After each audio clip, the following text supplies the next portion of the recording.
Alright, hello again everyone. Just a little video here to show some of the homes in Skyrim that you can get. Um, Personally, I find it's easier if you actually finish the Civil War story arc in the game before you go around purchasing homes. Otherwise, most of the time you're required to basically become the Thane or help out a bunch of people in town before you're able to purchase a home. However, if you finish the Civil War story, whether you go Stormcloak or Imperial, after the war is over, you can pretty much just walk into any town and speak to whoever the Jarl is now, and they just give you a home. You don't have to run around and help people. If you still wish to become Thane, however, then you can run around and help them, and as per usual, and you get rewarded as being a Thane. But if you just want the homes, then you don't need to worry about it. First home I'm going to show you here is in, where are we? I forget the name of the city. Windhelm, there you go. So I went with the Imperial storyline, and this is the home that you get. Now, the one in Windhelm, there's a little bit of a trick to it. When you first come to Windhelm, before the Civil War, or anyway, any point before you finish the Civil War story, so before the final battle, there's a little bit of a quest you have to solve here in order to get that house. When you get here, this grave at night you'll find, or even during the day, you'll find a dead body. For some reason it's glitched out, and this is the dead body here. Oh, I don't know why she's still here and hasn't been despawned yet, but whatever. Anyway, you find her sort of flopped over like this, and you have to find out who this crazy serial killer is who's butchering all these women. Once you solve that storyline, that essentially frees up this house as Yagami for you to purchase. It is kind of expensive. It's one of the more expensive homes in the game. I think it was 20,000. And then plus all the decorations and upgrades and whatever. But it's also one of the biggest homes in Skyrim. So I'll just show you real quick what she looks like.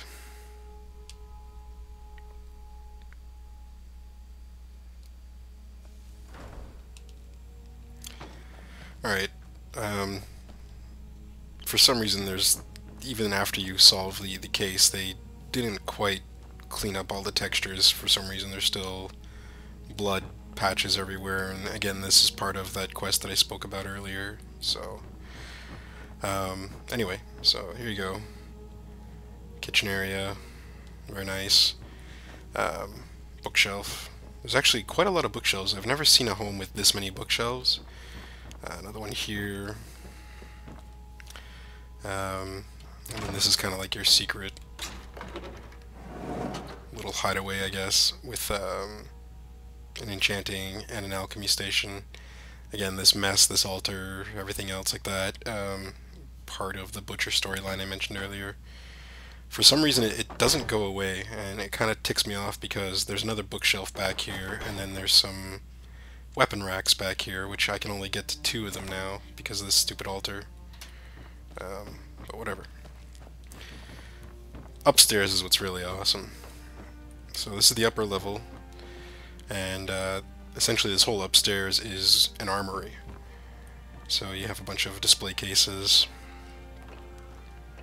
I think there's 4 daggers, 3 swords, 4 wall mounts, 2 shield racks. So there's one of the shield racks, one of the sword racks, another one there, another one there, another bookshelf, 2 weapon racks. This room is empty, but once you become the Thane, this is basically becomes your housecarl's room. I haven't done that storyline yet. Another book rack. It's the master bedroom. 2 more dagger racks. And another shield rack.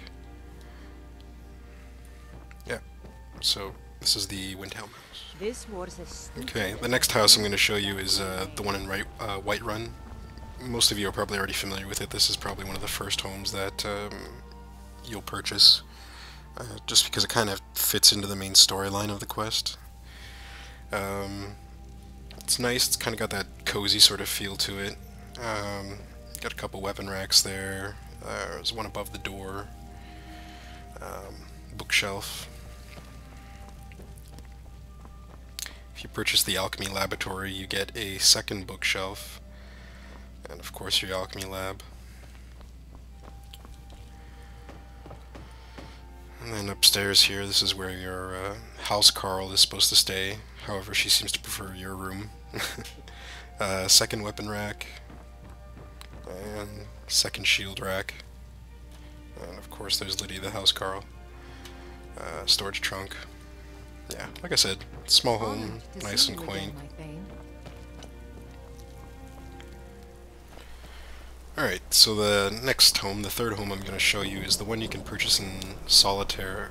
I think it's called Proudspire Manor.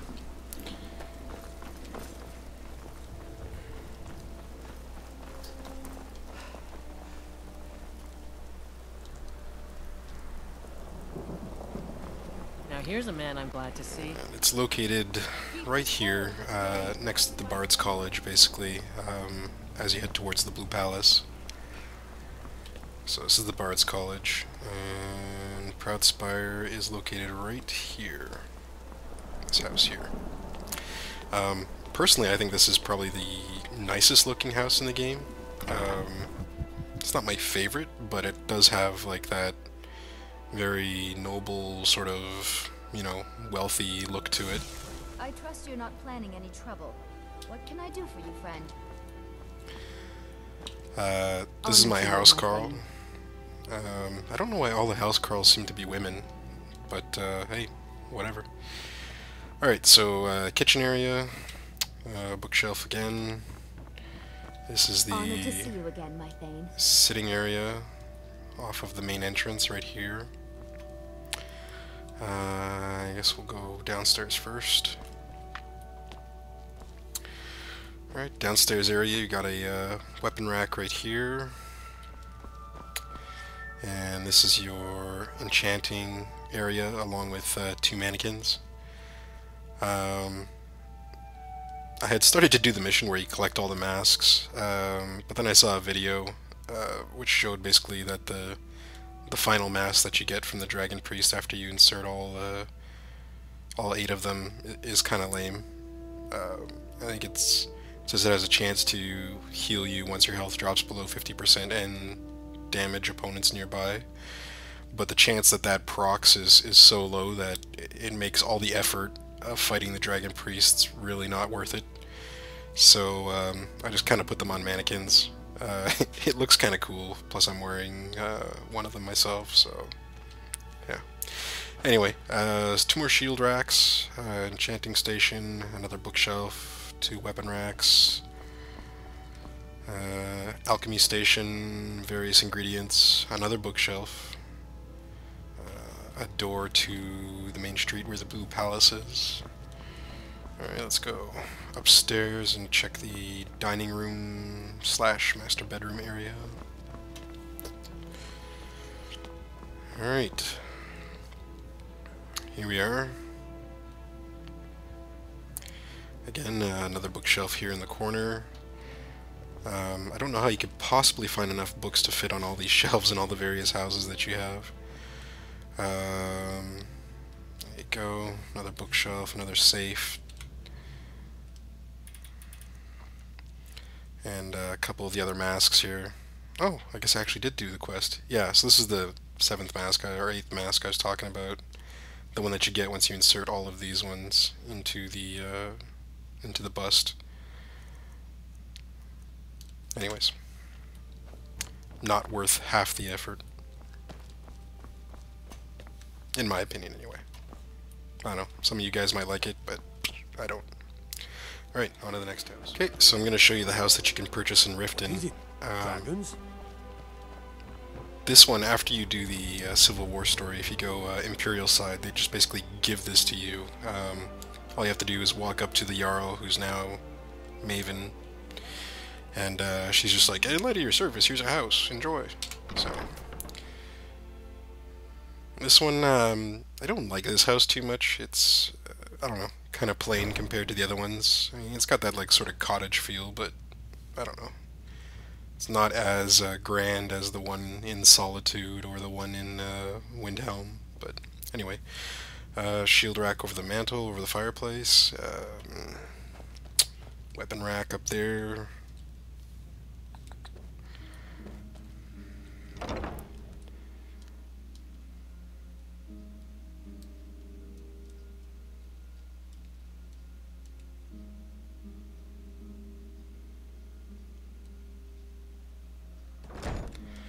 And out back you get a tanning rack for some reason. And a little bit of a sitting area, porch, which leads down to the harbor. You know, I guess if you want to watch the sunsets and stuff, for those of you who like that sort of thing.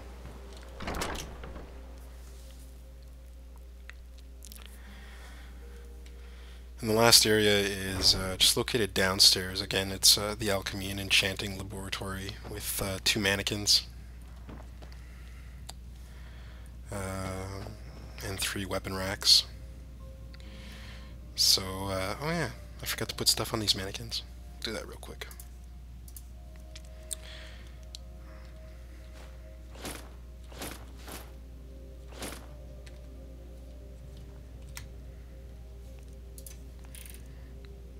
No, guess I'll have to make another armor set. I don't have another one.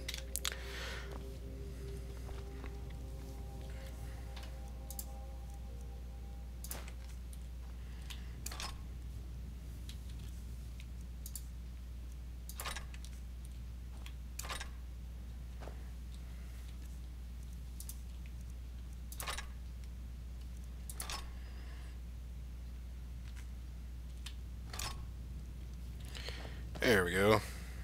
3 bows. Not too bad. Alright.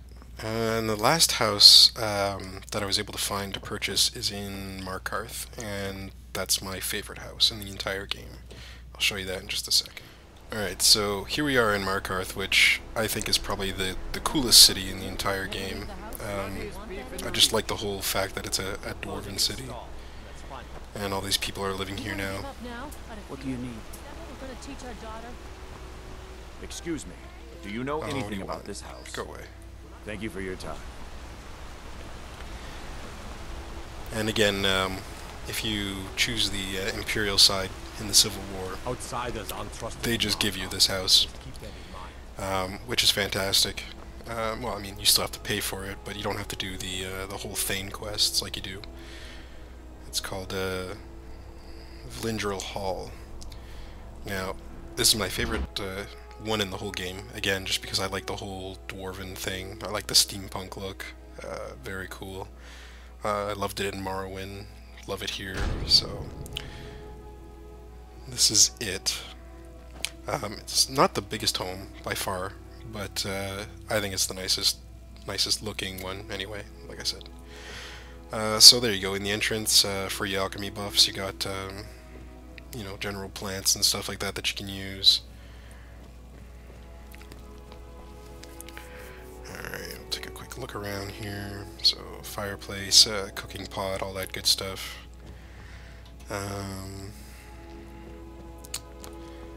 Bookshelves. These are huge bookshelves compared to the other ones, which hold like 11 books. I think these hold something like 22 or so. I haven't found enough books yet to fill these. Alchemy station. And dagger rack, mannequin. Since we're in Markarth, City of Dwarves, I figured I'd put some dwarven armor on there. Enchanting station. So there's another shield rack, 2 weapon racks. Some more weapon racks, alchemy station, or sorry, enchanting station. And this room here, it's pretty sparse, pretty vacant. I guess I'm thinking it's probably for the housecarl, again if I do the Thane quest, which I haven't yet, but I think that's probably where he'll be staying. Dagger rack. This is the master bedroom, so another shield rack. And another dagger rack. Yeah, anyway. This house, I forget how much it costs, but it is also one of the more expensive ones, I think, with all the upgrades and everything. I really forget the price. But at this point in the game, if you've done the Civil War and you've done the main storyline and you've done at least one or two of the guild quests, then you should have enough coin for most of these houses that are shown in the video. Alright, that's it.